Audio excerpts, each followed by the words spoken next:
Hi, everyone, and welcome to episode 25 of Breaking Through, the Alina Abovian podcast. I'm so excited to introduce you guys to my former boss at KTLA, the man who hired me, gave me my big break and my dream job, Jason Ball. Jason was the news director and vice president of news at KTLA from 2008 to 2021. After working through the pandemic, the 2020 election, the insurrection, and so many major stories, he found himself burnt out and ready for a change, a fresh start. In this episode, we talk about how he got into the news business, what it's like to oversee a news station, how certain stories get covered or don't get covered, most memorable moments in news, and the life lessons learned along the way. Jason talks about how he had to rediscover who he is in life after news.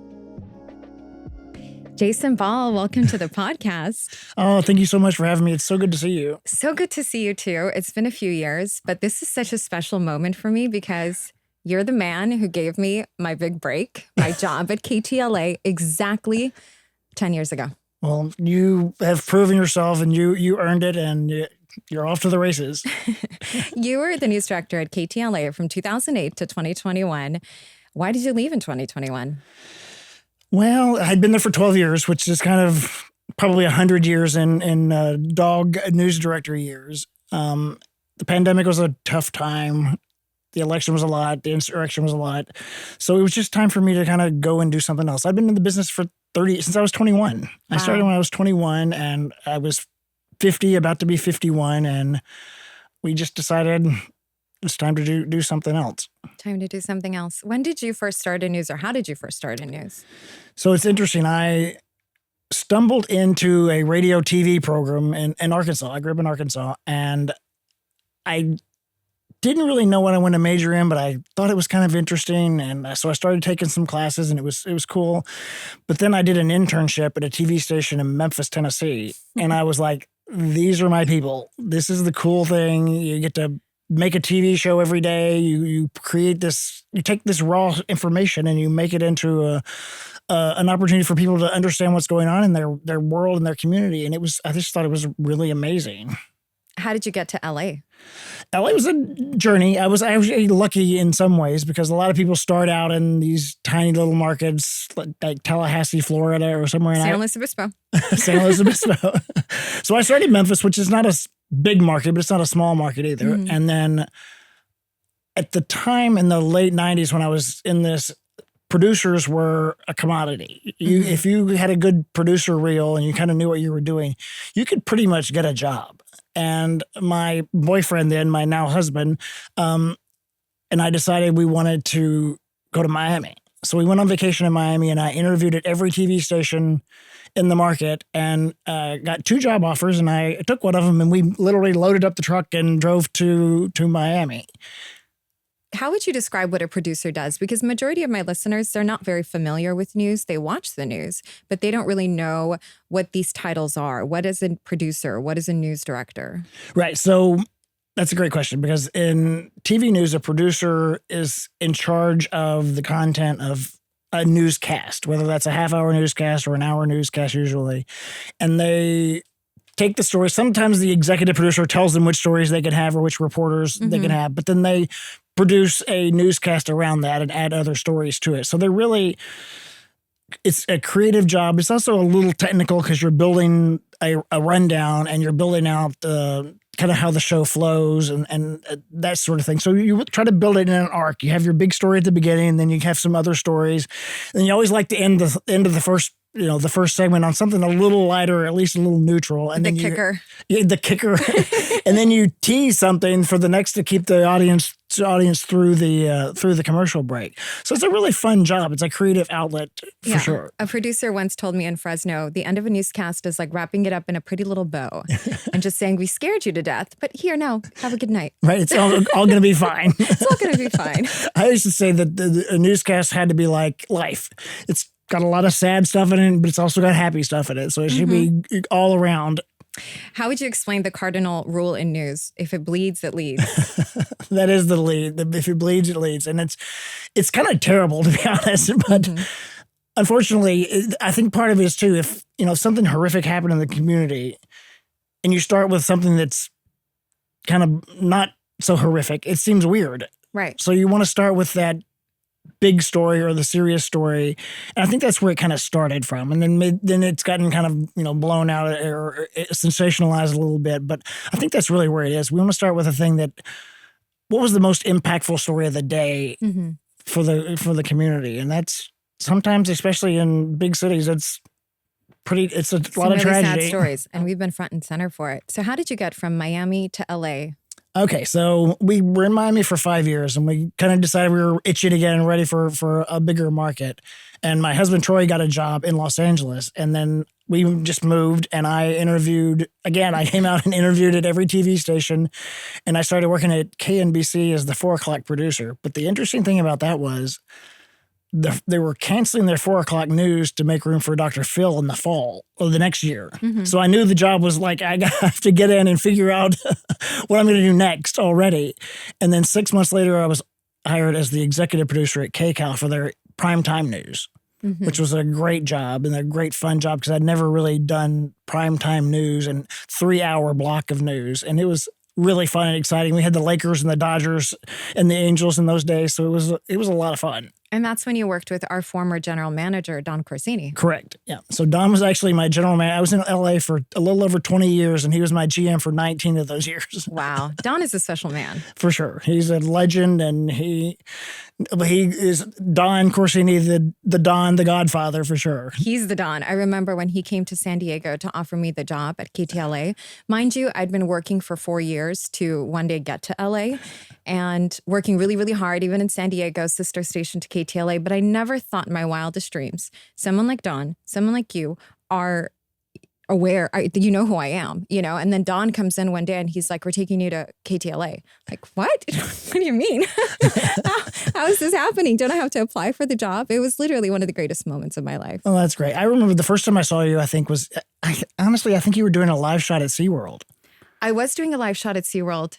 And that's when the first time I saw you. And one of the executive producers, Tara Feinstone, said, you should look at her. Really? I have to write Tara a letter. Thank you letter. It's true. And I'm like, oh, that's interesting. And then Don and I talked about it. And I'm like, Rich Goldner's going to kill us. Yeah. He was he was my counterpart in our station in San Diego. And I'm like, Rich is going to be mad. So you're taking one of his girls. Oh my gosh. It was a very interesting time for me because coming to LA 4 years into my career, it's almost unheard of back then. Now people are moving around very quickly. How would you explain that move around to people when they go from market to market? It's a really interesting thing that I think is unique to our business because it is kind of like my path. You start in a small market and you're there for a few years and you move up to a larger market and just kind of keep going in that. And then, but you obviously had a goal. You want to get home. And a lot of people from LA, their goal is to get home. So you have to figure that out. But the great thing about California is you can work your entire career in California because there are small markets, there's medium markets, and then there's large markets. And you do really need to get I used to tell young people to go to a station that's got a big morning show that's 4 or 5 hours long because you're going to get more repetition because a lot of it's craft. A lot of what we do is craft, and the only way to get better at it is to actually do it. So you just keep doing it and doing it. So if you're doing 6 live shots a day instead of 1 live shots a day, you're going to get better faster just by sheer numbers. So I would go do that. And that's what you did. You were in San Diego and you were working there and you did your reps and but you had an end game. I had an end game. I mean, I started in San Luis Obispo. My news director there, Doug Barden, would not give me a contract. So I was freelancing, but I got enough good live shots on my resume tape that I scored a job in Fresno, a 55 market, but under the condition that I had to also be a photographer. So I was carrying around a 50-pound camera, shooting everything. I mean, it was really tough. 2 years in Fresno was a lot. But I'm so grateful for it because it got me my job in San Diego, and then San Diego eventually led to LA. But even when I started in LA, I felt so green because I spent 4 years just trying to be a perfect reporter, right? Just learning the craft, learning the skills, and knowing how to do hard news. Once I got to LA, it's not like, oh, I'm here and I can just perform. I was so consumed with getting it right that I was missing the most important component, which is connecting with the audience. Right. You're right. It is craft and all that, but you have to definitely learn that. And that's something you cannot teach either. You can't explain to anyone what that actually means. But eventually it happens and you figure it out. It happened for me, I think in 2017 when you moved me to the morning show. And that's when I got a lot of repetition in, and I threw the script out, and it's just like, I'm going to go live with people and just connect with people and really be in the moment. And I think for me, that's my favorite thing about news to this day, is that it brings you into the present moment. And that's how you connect, and that's how you tell the best stories, by just being there. It's true. There's an article I read recently about this whole notion of the package, that we should throw the package out the window because it doesn't, that formula of like soundbite track, soundbite track, you can tell a story that way for sure. But is it the best way to connect with the audience? Sometimes it's just talking. It's just talking. Sometimes it's doing a live interview. Sometimes it's having you have a great 30-second soundbite with someone, do that. But it shouldn't be so cookie cutter. It should be organic. I think, the best live shots and the best moments happen when you just allow the person also to speak, because everyone has a story and everyone has a unique style of telling that story, and they have character. And if you just let them talk, I've had the best experiences just letting people talk and not peppering them with too many questions, and even allowing them to have that pause. It might be awkward for a moment, but then they'll say something where it's like, wow, this is real life. It's usually what they wanted to tell you all along, and they just were afraid to or timid to, and just that needed that pause, and then they told you the story. What do you think makes a good journalist? Curiosity, wanting to know the answer, and curiosity is the biggest thing that draws everybody, though. That's what we have to have. You have to want to know someone's story and connect with them and be honest about it, and don't be afraid to be yourself. And don't be afraid to not put yourself in the story, not make it about you, but you're going to be a part of the story and you're going to have a natural reaction. So ask the questions, ask the hard questions. Today it can be hard. I mean, you're questioning, government officials, whether it's local or national or anything, but you really have to have that tenacity of wanting to know the truth.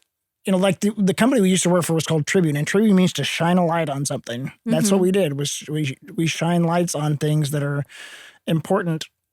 How would you describe the role of a news director and what you did at KTLA for 12 years? Just sum it up.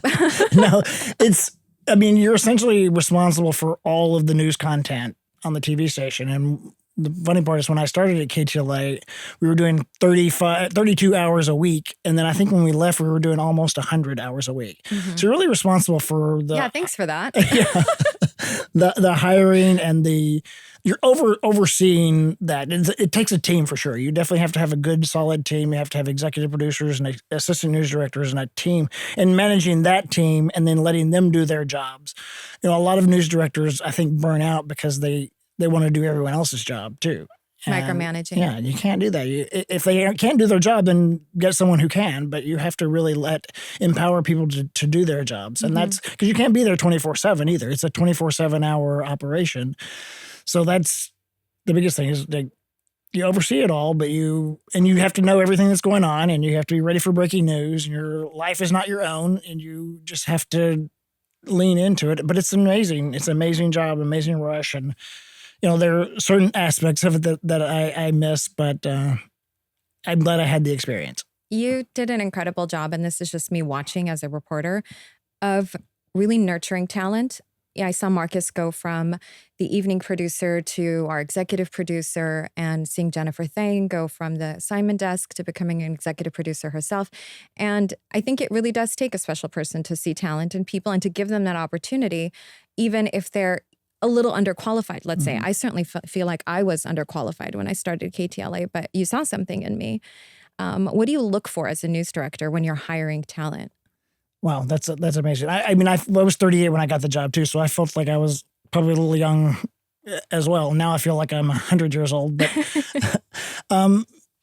you look for people who want to work hard, but who want to work hard and understand what we're doing and understand the mission and stay focused on the mission, and they don't make it about them or themselves or anything else, and working hard and being part of the team. It's a team. And if you're not part of the team, then you have to be part of the team, and you have to grow into being a leader on that team, whatever that team is. If you're a producer, you're still a leader because you have writers and you have assignment editors and you have photographers and reporters that you're working with every day, and your job is to lead them and to guide them and manage what you expect from them. And then being an executive producer or an assignment manager is the kind of the next level of that. So it's all about that leadership and wanting to do a good job and working. And it's not a 9-to-5 job. There's hardly anyone works 9 to 5, and it's just a lifestyle. I always say it's not a job, it's a lifestyle, and you have to have people who really lean into that. Absolutely. Of all the stories we've covered, what stands out to you? Oh, there's so many crazy stories. I mean, the death of Michael Jackson really surprised me. Kobe too. Kobe for sure. I was literally in an Uber on my way to brunch that day, and I'm like, this can't be true. What? A helicopter crash? I was in the bathroom on my phone when I saw the alert, and I ran out. Kobe died. Yeah. It was crazy. And then that was supposed to be the big story of the year. And then 2 months later, we're in lockdown with the pandemic.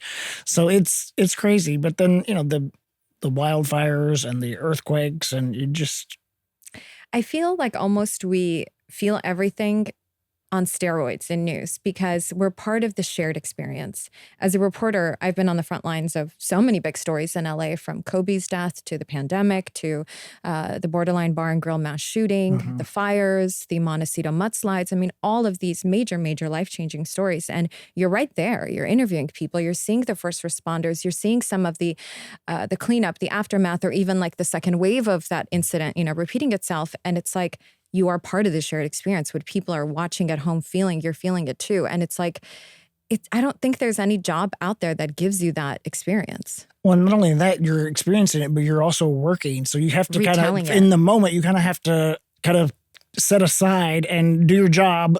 And then later, I always, on the drive home is when I always really reflected on what happened today. I'm like, oh my God, this was a terrible, terrible day. And sometimes you're in breaking news for hours, and you just have to plow through it and get through it. And then you can have your moment of really processing, because I don't think you can in the middle of breaking news. It's just too much. No, afterwards. It's in the days after for sure. And I do think that you have to have an element of adrenaline junkie to work in news, because you like the rush that you have to love the rush. And it is a rush. 100%. That's what Jackie Johnson, the meteorologist at Channel 2 in KTLA, that's what she said. She says, I miss the adrenaline rush of it every day, being live on TV every day. Right, because you do feel alive in that moment. Yeah. What was 2020 like for you, or just the pandemic in general? How would you describe being a news director during that time? When you look back on it now, and I don't think we've all really processed the impact that it really had on us. I blocked it out. I think a lot of us did. But I think now, 5-6 years or 4 or 5 years later, I think we're starting to kind of process it, because it has, in my podcast that I'm doing, it has started to kind of bubble up again. But it was. What do you mean by that when you say bubble up? Well, you're referring to things that happened, and you're like, oh, but during the pandemic, this changed for me or that changed for me. But it was such a wild time because there was so much unknown, especially in the early days. We didn't know how it was spread. We didn't know how you could get it, or and that was the scariest part, the uncertainty and the unknown. And then, by the way, we all went to work every day. Yep. We went to work, and we did actually more news than we were doing before, because there were these news conferences every day that we would cover and then have to help the audience understand what they were talking about. And it was a lot. And we were trying to keep everyone safe too. I mean, I was terrified someone was going to get sick and die. And it was a scary time. I remember sanitizing my microphone after every single live shot. And mind you, no one else is touching it. But we didn't know if it's airborne. Right. You don't know where it's coming from. I mean, it was just uncharted territory, uncharted waters. I took a week off, and a crazy moment happened where my son, so I'm doing, like so many people working from home, I set up my camera on a pile of books. I tried to make this fake set for myself, and I got through my live shot. I was doing a story about how people can get their checks during the pandemic. I'm like, okay, looks like I got it. We got through this. And as I'm doing my tag, my son runs into my live shot and says, Mama, patik, which in Armenian means I want a hug. And he's 3 at the time. And I can't, shoo him off. But I'm like, Chris, leave me alone, kid. Knocks down camera. And it's like, all right, I give up. It was a beautiful. I know you were the funny part when I actually watched it was you were so panicked about it. And I don't mean funny, but it was like you were panicking, like, oh my gosh, this is going to be, this is bad. I'm like, this is great. This is exactly what everybody is going through at home because everyone who's working at home has their kids at home and they're just dealing with, I'm sure it was just pandemonium. No, it went viral. My dad called me from Russia, who was watching it on like their network news over there. He's like, oh, look at you, Alyush. I'm like, really? They showed that there? But it was an honest, truthful moment. Things happen. And that's the thing I really love about KTLA too. We roll with whatever happens. I remember in the early days, I don't remember what was going on. I remember sitting at my desk and I had my hands on the thing. And I'm like, what are we doing? What is going on right now on TV? And I don't remember what it was, but it was something out of the norm. And then I'm like, well, why not? But that's what makes KTLA special, especially 100. The morning show. How would you describe that as someone who allowed for all of that to happen? I mean, it's just real life. It's like pure comedy. I mean, how do you describe that? It's on a good day, it's controlled chaos. On a bad day, it's just chaos. But it is, and some of it's, the producers kind of set things up where they could go that way. Sometimes, but they also give us so much liberty in the field. Yeah. This morning, I was covering a heat wave story at the Rose Bowl, but to make it, there was nothing behind me. So I thought, okay, what can I do to make this kind of interesting? So, the previous live shot, Frank Buckley is making fun of me because I'm wearing flip-flops. And I'm like, okay, I'm going to take Pat Keitlinger's sneakers and wear them. So now I have work-appropriate shoes. I'm like, look at my shoes. And I'm wearing Pat's shoes without socks and they stink. And that was the live shot. That's funny. But how was your first snow angel? My first, I got killed, and then they put me on Jimmy Kimmel. And then he kept killing me over and over.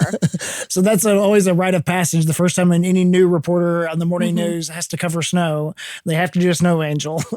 So how do you, as a news director, allow for this free space, essentially, when news typically is serious? Well, I think that's the joy in it. And you do have to have joy in it. Like we said, it has to be like life. It can't just all be murder and mayhem. And especially if you're doing it for 5 or 6 hours, you have to have some levity in there.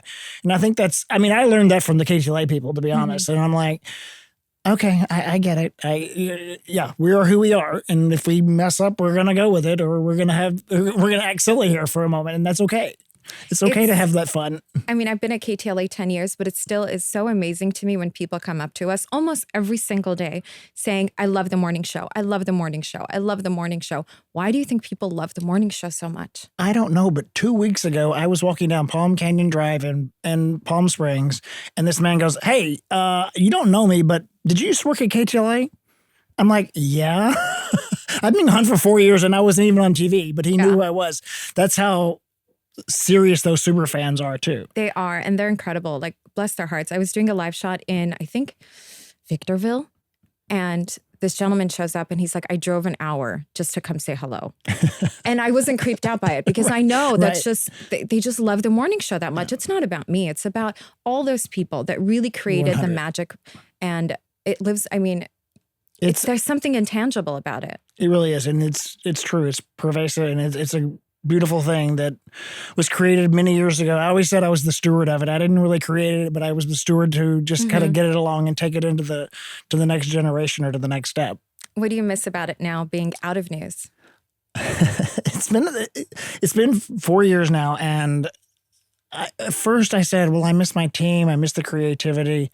What I've really discovered lately is I miss news people, because they're just fun and unique and interesting and interested in you. And you can have these conversations, and you know about their families, and it's just a unique, and I think that's what the audience connects to as well. They know news people too, and they know our lives. Yeah, that's what I miss most is you guys. Why did you make the decision to leave?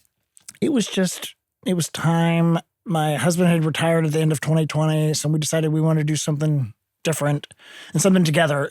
We'd always planned to do what we're doing now, but we planned to do it in probably 10 years later. So it was just a good time.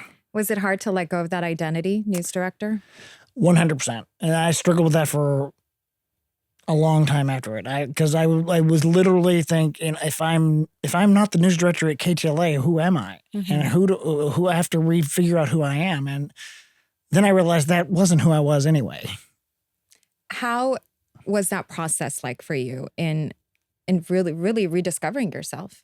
It was real, and it was deep, and it took a long time to really focus on kind of myself and my own expectations. And, there was a time where I thought I could never live anywhere but LA. And I mean, I live in Palm Springs, which is 2 hours from LA, but still, I think as you get older too, you also reprioritize your life and things, and it's just live your life, and you don't have to worry as much about titles or things like that. I am who I am, and people like me or they don't, and that's okay too.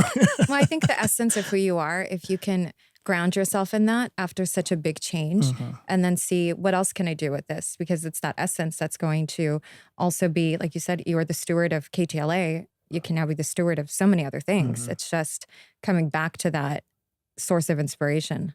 What do you do now? So we bought a small hotel in Palm Springs. This actually, everyone thinks we had this plan, but we actually didn't have this plan. So my last day at KTLA was February 5th. And we went to Palm Springs that weekend, and we're out walking the dog, and we saw a hotel for sale, and we bought it. And that's quickly as it happened. And we took over on April 1st when we were making the April Fool's Day joke. But it's been a really fun, interesting experience because it's 8 rooms. So but I a lot of the stuff from TV I do, like, it's dealing with audience. I want customer or guests to have a good experience, customer service, dealing with them and helping them to have a good time too. And just, it's been a nice, refreshing change. And it's still work. Still work to do every day. Kind of work. Yeah, but it's not as intense, and it's been a real delight and a real joy. That sounds like real alignment. Do you think it took a certain amount of surrender for you to say, okay, I'm not the news director anymore. This is my new life. And was there a period where you just had to do nothing in order to get this new perspective? Yes, 100%. I just had to kind of, and I stayed in touch with some people, and some people came to visit and that sort of thing. But I did have to kind of just completely step away from it. And now, I don't say I'm back, but I feel like I did feel like I left so quickly that I kind of left some things on the table, and some things I needed to, I don't know if I needed to say or to do or to, I mean, I feel like maybe I have a little wisdom that I can share with somebody. So I feel like I would like to do that. And that's really why I started this new podcast project. What's that takeaway then? So the takeaway of the podcast is called Life After News. And I really want to focus on, and not just news people, but a lot of people in 2021 and the great resignation where people reassess their lives and decided to do something different. I really want to look at that. Interesting. It's very interesting to me, this whole notion of, I've been doing this career for however long, 20, 30 years, and now I'm going to go do something else. Right. And how do you transition into that, and how do you do that? And that's really interesting to me. And then in small business too, owning a small business is very different than working for a publicly traded company.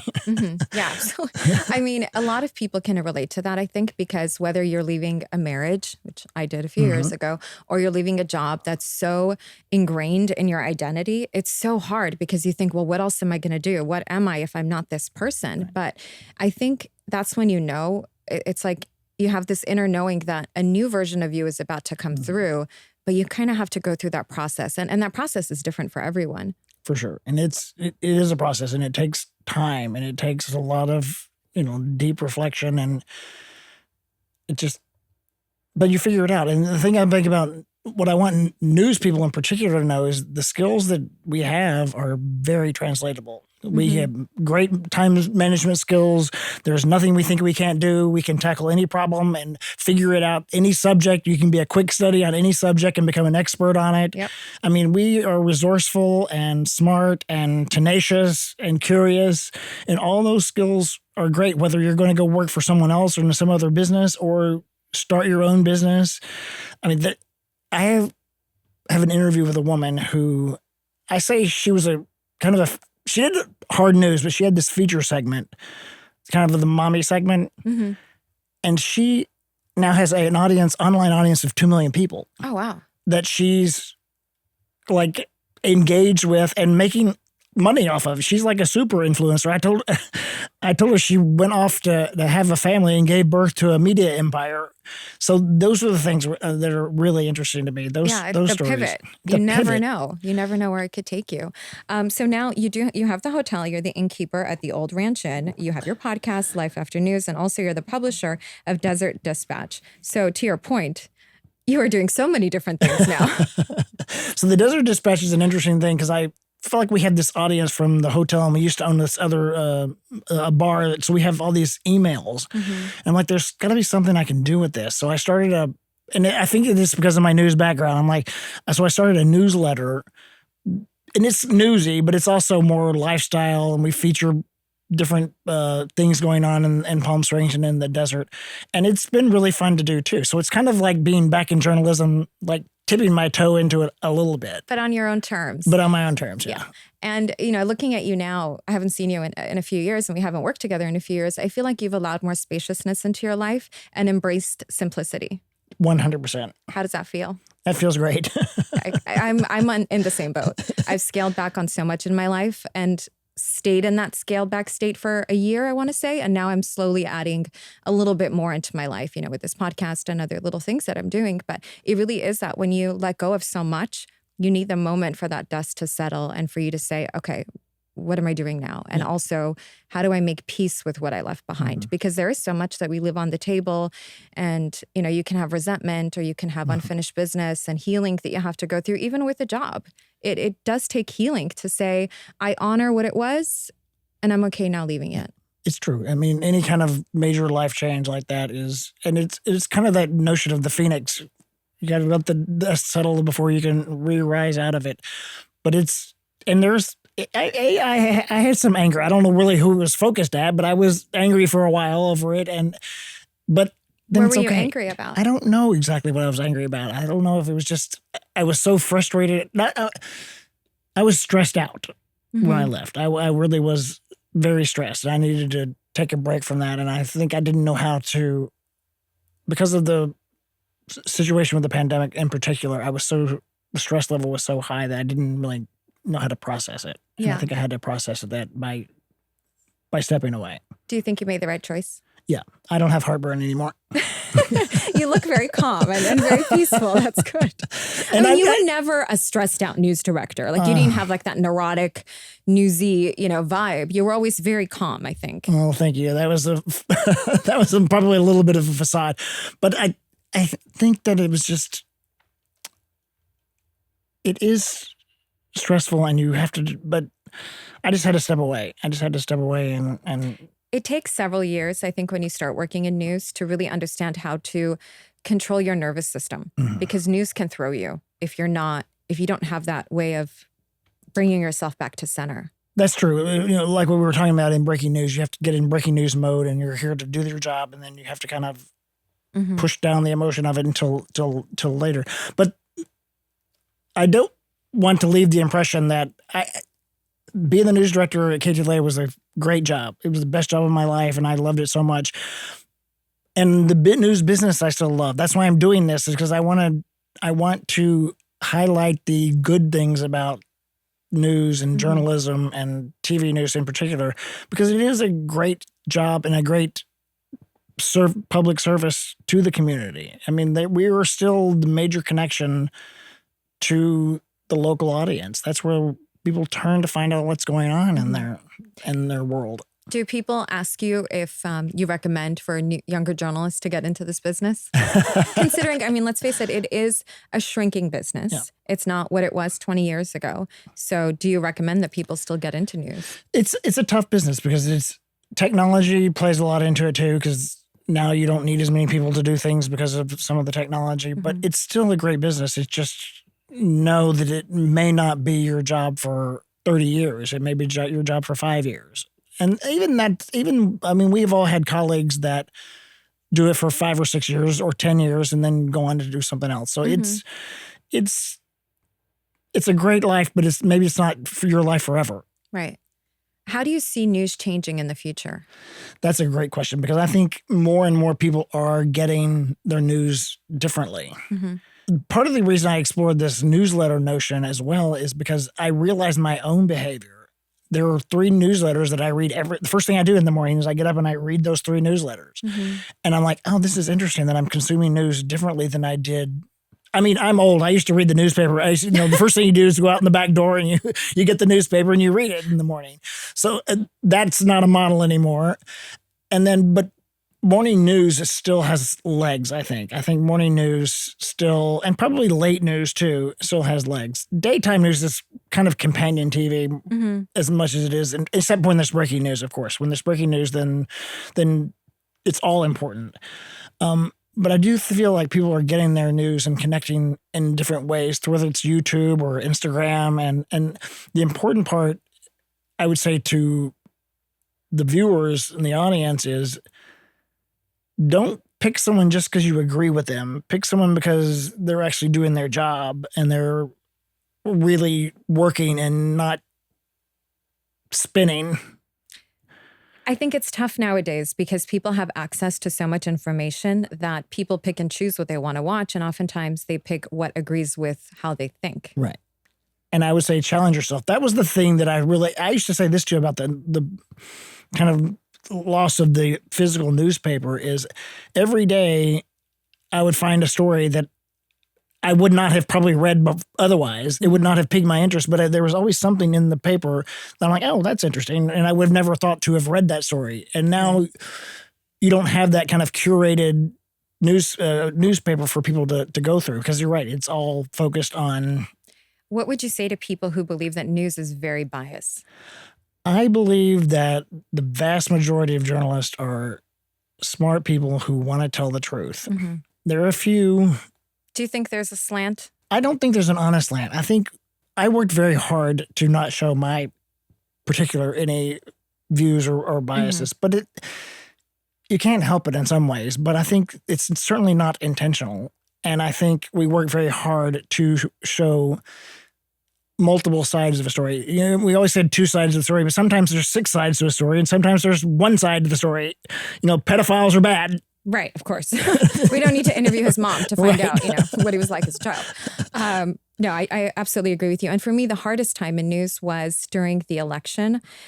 Or, the pandemic, post-pandemic, when people were very frustrated. Mm-hmm. And I found that they were taking it out on news people and trying to spar with us. And that's when I stopped talking politics with people because I thought, this is too much. It's a very volatile time. And I know it's not personal, but was it difficult for you? And did you ever feel attacked even by friends or other colleagues? Because people felt like news was lying to them. Of course. And it was terrible. And I think that's another reason that I like doing what I'm doing now is because I can kind of shine a light on the positive things and the real things that we do. And I think that's important. And it's important also that if they know us as real people, then they're going to be more likely to not fight with us. But there's a certain group of people on all sides of the political spectrum that you're never going to change their mind anyway. Mm-hmm. So they're going to believe what they want to believe. So you just have to, those people you cannot discuss it with at all for sure. Because I always say to people, I've never in my life had a producer or a news director tell me we need to do the story this way. No. Ever. If anything, I've always had a producer say, let's balance it out with this side and with that side. Even when I was covering stories that impact my personal community, the Armenian American community, in 2020, we had the big Artsakh war. And I felt very torn because I want to tell the story the way I see it, right, as an Armenian, but I also have to be unbiased and tell it the way that it just is and present both sides. And there were days where I could do that, present both sides. And then there are days where it's like, no, but this is, it's wrong. We have to say it this way. It was very frustrating. But that's an important part about having a diverse newsroom because then you get multiple voices and you get multiple opinions because I learned something from you about that. I learned something from someone else about some other story that they have a personal connection to, that we have different backgrounds and different life experiences. That's so important. And so that's what makes the newsroom fun and interesting and exciting too. Yeah. And I try to explain that to people all the time too. It's like, it's not that we don't want to cover these stories. We don't have access to it. I'm a reporter here in LA. I can't do stories in Armenia. I'm not there. I'm not seeing it. We don't have boots on the ground. So we are getting information sometimes secondhand, whether it's through AP or other trusted sources, and we're doing the best we can. But it's frustrating because you really do want to serve your audience, and you get like this hero complex in a way. It's like, I'm going to deliver it, right? And I certainly felt that for 2 years covering those stories. I think we did about 40 of them. I even went to DC, but at the end of the day, there's only so much you can do. Right, and I think that is the challenge with being a local organization. But that's also the amazing thing about a market like Los Angeles, where there are so many diverse groups, and there's Armenia is a local story. What happens in North Korea is a local story. What happens in all these places, they're local stories because the population has such a connection to it. And I find that fascinating. Yeah. I think it's also, really interesting how competitive news is. It's so hard. People say it's tough to break into Hollywood. It's almost harder to break into news because there's like 3 jobs. It's true. It is true. Very competitive because it's kind of like it's a pyramid. You've got all these small markets down here, and then there's the top 3 markets in New York, LA, and Chicago, and really everybody wants to be in Los Angeles anyway. Of course. It's the best market anyway. That's why when people get a job in LA, they never leave. Right. It's true. What do you miss the most other than the people? I think it's that adrenaline rush of doing the news and the breaking news. And, I will never forget the first time I was in the control room for a police pursuit. I'm like, this is cool. Right. Because that story, and it is sort of unique to Los Angeles. They happen elsewhere, but it is sort of unique. It's such an LA thing. Yeah. But the thing is, you don't know how it's going to end, and you will wait and wait and wait. We even, back in the early days of the internet, we were on KCAL, and we signed off at 10:45 or whatever, 11, and we continued streaming it on the website. This was back when websites weren't fully up to where they are now. But we actually had viewers email and say, thank you for keeping the pursuit going on after the newscast. Do you remember that viral video where someone is watching the chase on TV and then he opens his window and it's right outside? But that's how real it is. It is real. It's an unbelievable story. When you left KTLA, I mean, I was heartbroken because you're my boss and like this person that hired me, and I was so grateful for that. And you struck up a friendship. But when you left, the first thing I did, I was like, I'm growing my hair down to my butt. Because what happened when I got hired at KTLA? What did you make me do, Jason? You tell the story better than I do. Okay, so I'm sitting in your office, and you're like, "Yeah, you're great, but we're going to change your look. We need you to look more Armenian." So I had long, almost blonde hair coming from San Diego. Rich Goldner did not care. And you said, let's go short. Let's go black. Not short. Short. You said collarbone. Okay, no, I probably it was short. I have the photo to prove it. That does sound like me. And now looking back, I don't know why I was so insistent upon that, but you looked amazing either way, so it doesn't matter. Well, thank you. But it was so hard for me to find identity in that dark hair. And I mean, it's just a look. I get it. The job is not the look, but it's me, right? And your hair's not black. No, not now. I mean, it's not naturally that dark. It is. My natural hair color is dark brown. Okay. But I feel myself when it's lighter and it's longer. That's like me when I feel my cutest self, right? And so I cut it short and black. I'm like, I don't know how to style this. I don't know what to do with this. I became so consumed with like that side hair, and I'm like, no, this is cheesy. I just couldn't find my mojo. And that really, I think, like messed with my confidence at the time. I'm sorry. I was wrong. I was wrong. No. I'm not blaming it on you. You should have been yourself. We should have if you're yourself everywhere else, be yourself. There's something to be said about when we create, and this is what I did, and this has nothing to do with you. I'm saying this anecdotally. Yeah. I feel like I created an avatar when I started in news because I was so nervous starting in LA, and I thought, okay, I have to be like those serious news reporters. And I didn't realize that being myself would probably be the best way. It's just when you're young and you're impressionable. And so for so many years, I became like a robot. I don't know. I'm sure you saw that. Well, I don't think that. I think you're overly critical of yourself. I think you were amazing, but I think, like I was talking about a little earlier, that authenticity, you can't teach that. People just have to figure it out on their own. And the producers actually have to do it too. They have to figure out who they are and what their skill sets are and how to lean into those moments, because they have a newscast that's pretty rigidly stacked, as we say. and then something happens and it all goes out the window. Yeah. Whether it's breaking news or a viral moment, well, what we call a viral moment now, we just called them good TV back in those days. Right. No, it is. It's all about making good TV. And I think you learn through the years to identify those good TV moments. And then it just becomes second nature. And for me, it was really just honing in on the craft first and foremost for me to feel, to get rid of that imposter syndrome, I think that I suffered from, in the early days. And then I really dropped into myself. And it took a few years, and it has nothing to do with hair. I mean, that's just like something I can point out. But I think really it was an internal conflict of like, okay, just stop trying to be something you're not and just be you. And, the audience will probably like you so much better. And I stopped, doing that with my hair. I parted it down the middle. I don't even like style it now. It's just like very casual. But in doing that, I also just felt more comfortable being myself and how I talk and the storytelling. And it just changes. Yeah. What was it? Was the astrologer that told you to be aware of the woman with the black hair? Oh my gosh. Yes. No, it's Michelle, my spiritual medium. She said, I talked about this in one of these episodes. She said, you're going to, this is before I started in news. She said, you're going to find your dream job, and the woman with the black hair is going to open the door for you. And for many years, every newsroom I walked into, I was like, where's the woman with the black hair? Is she like the news director? Is she going to hire me? Like, who's this person that's going to give me my big break? And then my first day at KTLA, I'm standing in front of the mirror and I'm looking at myself and I'm like, I'm the woman with the black hair. It was me all along. I had to get myself here. I can't believe you remember that. Yeah, we talked about that on your first podcast at KTLA. So what is next for you? That's a good question. I don't know.